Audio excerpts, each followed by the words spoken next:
Here's a secret way to misbehave. It's passive, so it's easy to let this slide under the rug.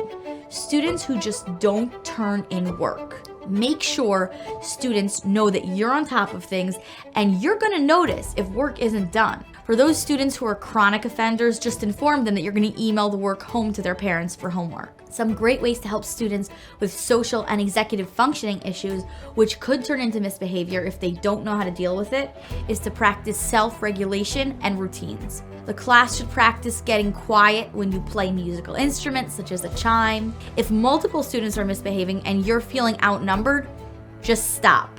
Wait for quiet and give busy work to those students who don't follow instructions. Then practice a routine with the students. Any routine will do. If they can practice a routine well, such as taking out their readers nicely and quietly, they'll be calm and focused, and it can realign the class. You can even time them.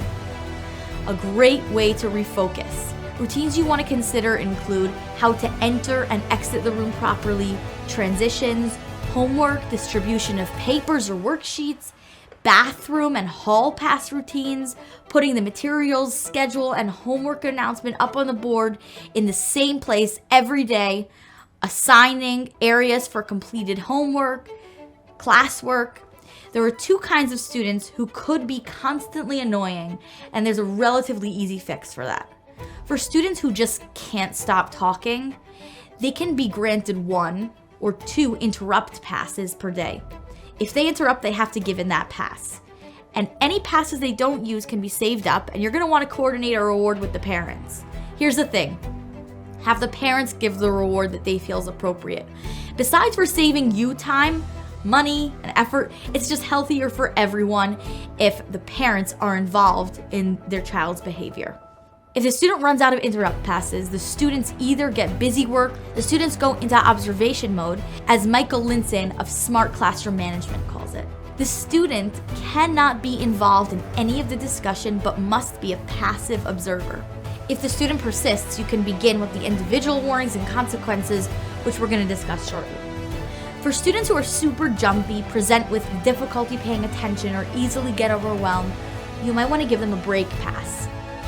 If you give them an actual pass, make it secretive, call it something random like 29H, so that other kids don't easily pick up on this individual arrangement. So now we want to know, what would the benchmarks for success be? So for data collection, you'll be writing down any behavior infractions. You're going to know if students are becoming truly successful over time, if there's a decrease in the office discipline referrals. Finally, and very importantly, you need to reflect on the feedback. Write how the lesson went in your class planner. Record if it went well, how the lesson was given over, and if not, come up with suggestions to improve it. That way, you'll be constantly improving your technique, and a well-taught class makes it less likely for students to get frustrated. One of the keys to engaging and successfully teaching is to be constantly looking for new, innovative ways to teach and inspire students. Giving over information is an art that needs to be practiced and honed diligently. As we mentioned, the ultimate reward is that students want to be in your classroom.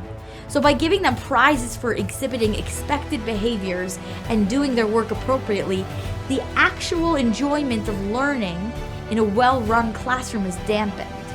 The goal is to ensure that not only are my policies consistent and my expectations set, but I also need to ensure that I have the most effective and engaging curriculum possible. I always wondered about the odd phenomenon that students seem to enjoy going to preschool, and as they ease into grade school, their excitement really quickly goes down. Why does it have to be like that? Let's take a lesson from our preschool educators and look at how they teach. They're very hands-on, the kids are constantly in discovery mode, and preschoolers aren't expected to be administrative assistants poring over some technical work in the office like we have in grade schools.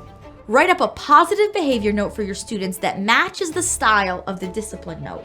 Let your administrator know that you may be occasionally sending students for a pat on the back. The next thing is to think of which games you would want for your class. Also, think of what kinds of fun activities might interest your students. Look online for things that might make your class tick. You can also ask students for ideas or even task them with creating these worksheets themselves for their classmates. Think of every routine you need to clarify to your students. Examples of routines I suggest include: don't allow any room for chaos. Have instructions for everything. How to enter and exit the room properly. Transitions, homework, distribution of papers or worksheets, bathroom and hall pass routines, putting the materials, schedule, and any homework announcements up on the board in the same place every day, assigning areas for completed work, classwork, homework, plan for the interrupt passes or break pass system that I mentioned earlier, and mark a place on your planner for notes on feedback and self-improvement.